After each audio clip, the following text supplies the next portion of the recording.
Yes, so we finally ascended. What's up, everybody? Welcome back to some more Outriders. Today, we finally joined the cool kids club. My Pyromancer build is finally complete. I've been struggling for close to a week at this point to get the full Akari set and like the full setup and whatnot. You know, on and off with the game because I was also playing other games, but this is the most fun I had in this game. I really love this build, I love this class, I love everything about it to the point that I want to see more of this in Outriders. Like anomaly builds, they are really underrepresented right now, and I kind of wish in the future that more builds like these will be viable. So let's talk about that. Let's talk why I love this class so much and what are some of the decisions that I made with the build. Again, not like fully complete, but it's very close to that. I only need like the Akari boots, and then I will make a couple of changes to maybe get it finalized.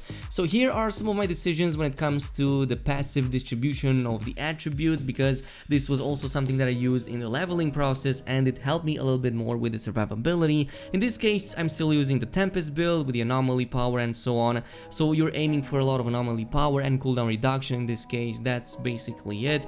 But I also added a couple of defensive attributes over there as well. One of them is Phoenix Nestling, essentially resurrects you so that you can go ahead and yeah, take revenge on those pesky enemies that just downed you in one shot, or maybe even less. Maybe they just spat in your direction and you already died. I also added, since this was like pretty no-brainer right here, it was really close to Wildfire. Wildfire was already included in the build, so with that cooldown reduction it was helpful, but it gave me the possibility to immediately transition to two mods that helped me a little bit more with the survivability again. So Magma Golem increases health by 10%, and then Master of the Armor for additional 20% in armor. Also, that Master of Resistance has helped me a lot. Now normally you don't actually use this, but between Master of Resistance and the armor pieces and the HP increase, that was already giving me the base necessary to survive for a little bit longer, and everything else from this point on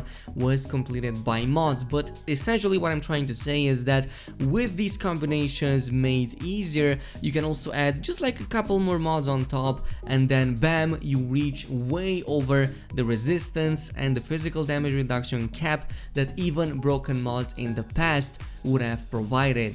Now, just to be clear, if you already have enough survivability, you don't actually need those. This is for people who are still struggling in CT15 or who are transitioning to that point. For everybody else who's already at the end game, you likely already run with the Marble Orchard, so this reduces the cooldown on your Ash Blast, which is very helpful. But as far as the mod distribution goes, here is what I'm able to get, because this is the Akari set piece that I was able to complete with the chest, the headgear, and the pants right over here. So first things first, for the headgear, the only thing I slapped on it was the blacksmith skill, because I really needed that armor. This ability right here, it's only a tier 1, is already amazing, so amazing that I don't even need that Master of the Armor anymore, because I can easily reach way over the cap with the blacksmith. Essentially, each status condition consumed by the skill grants like over 52,000 armor for 8 seconds. It doesn't seem to have a cap, or if there is a cap, it's high enough to go way over like 300,000 armor, so easily reaching that 55% physical damage reduction. But yeah, it's only available if you consume the burn onto the enemies, so essentially you're gonna have to do like the heat wave and then the overheat, and bam, you already have that, assuming that you hit like at least a few enemies with the burn effects. Fire Tsunami, because it helps me with the firewall width, so yeah, it makes it just like bigger, hits more enemies. It's all you need. For the Akari armor piece, the detonator one, it makes your overheat cooldown by 50%. This was one of the big breaking points for me. As soon as I got this, as well as the set, I was already dealing crazy damage. Akari set is basically the best one you can have at hand for any anomaly build for the Pyromancer right now, because every enemy damaged by heat wave grants you a 50% anomaly power increase by well, for 10 seconds, and you hit like 10 enemies. It's just insane, so damage is off the charts. But otherwise, for the pants, the one thing that I added on top is the Circle of Power. It already came with the Anomaly Echo, I believe, Yeah, so that's pretty useful. It gives you quite a nice anomaly increase, and the only thing I added on top was the circle of power. Now here is the thing, especially if you don't have circle of power, which is a tier 3, you just started with a pyromancer, you actually have maybe even a better variant than this, pretty much as a tier 1 for the pyromancer, and it comes in the form of the amber shield that gives you up to 50% instead of just 45% resistance on top. So each status consumed by this skill increases your resistance by 10% for 10 seconds, up to 5 times, so 50%. Essentially, you have to consume the burn effect onto the enemies with your overheat ability, which is something that you do constantly anyway in order to get this.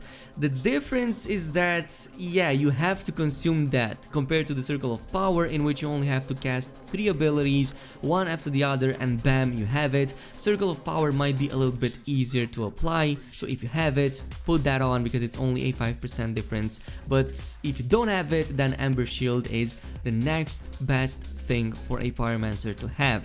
For the gloves, it's pretty straightforward. The untamed power just helps you a ton, 51,000 damage to enemies in a 5-meter radius whenever you use a skill, which is gonna be like pretty much all the time, and it also scales up with your anomaly power up to 30% equal of that, so really awesome ability to have. And it also works, by the way, on casting like melee attacks. They also count as skills in this game, so it's going to benefit that quite a little bit. Also went with the pants on fire, might change this maybe because I mean it's pretty good. It increases the overheat mechanic by 48,000, but assuming that I hit enemies on which I did not consume their status effects, so I believe that if I'm reading this right, only the second wave or the third wave, depending how many waves you've set up, are going to actually benefit from this increase in damage. Might even put something like maybe like a Captain Hunter for additional 25% damage increase, because I believe that would be a little bit better against bosses, but for now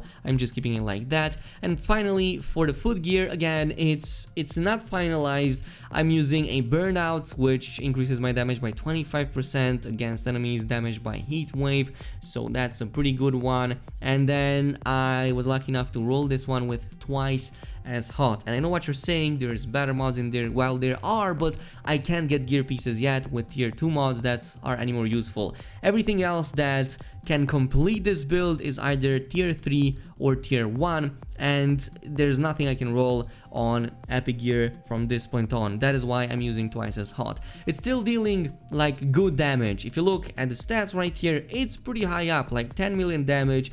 It's pretty good. Previously I was running with something like this that uses stand tall. It's pretty much the exact same, but in this case I was aiming for a lot more status power.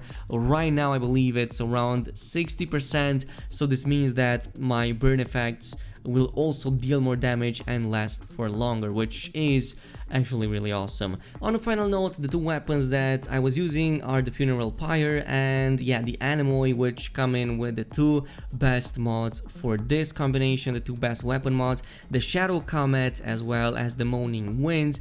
Now, one of these can be replaced with something like a Death Shield because both of them are using Fortress. So in the case of the Death Shield, you would keep the Fortress but replace the tier 2 mod with either Moaning Winds or the Shadow Comet, whichever you are missing. Previously I was using Funeral Pyre with the Death Shield, but I since then kinda changed it because that's something that I use on my Trickster, so I was lucky enough to get the Anemoy instead. But basically this is exactly what you need right here. With this firepower, with this combination, you're gonna deal a ton of damage. Now, why do I love this anomaly build so much? Well, it's because it's everything that all of the firepower builds combined aren't. It's fast-paced, it's satisfying. Well, they are satisfying too, but like, just look at this. You go in a group of enemies, there's like 10, 20 around you, doesn't matter. Cast a couple of heat waves, then cast an Ash Blast or maybe consume all of that, deal some huge damage, cover the entire map, and you're also constantly switching between these two weapons right here to use those mods available on them. Essentially, you don't just have like 3 skills, you have 5 skills because of the Shadow Comet and the Moaning Winds on top, which makes it a very engaging kind of build. It keeps you busy, it makes my keyboard sound very pleasant, and that's something that The other firepower builds just don't. They just make my click sound on my mouse, and that's pretty much it. But this is fun, it's engaging, it's amazing, and most important, it is so damn powerful. So if you didn't yet jump onto the Pyromancer class, I definitely suggest you go ahead and do so. Eventually I will finally jump onto the Devastator, which I'm really eager to play, but I still need to finalize my build on this one. Totally let me know down below if there's anything you added on top of your class, if there's anything you made to make your build with the Pyromancer that much better, and I'm gonna read all of the comments you post. Thank you so much for watching, and I'll see you guys in the next one.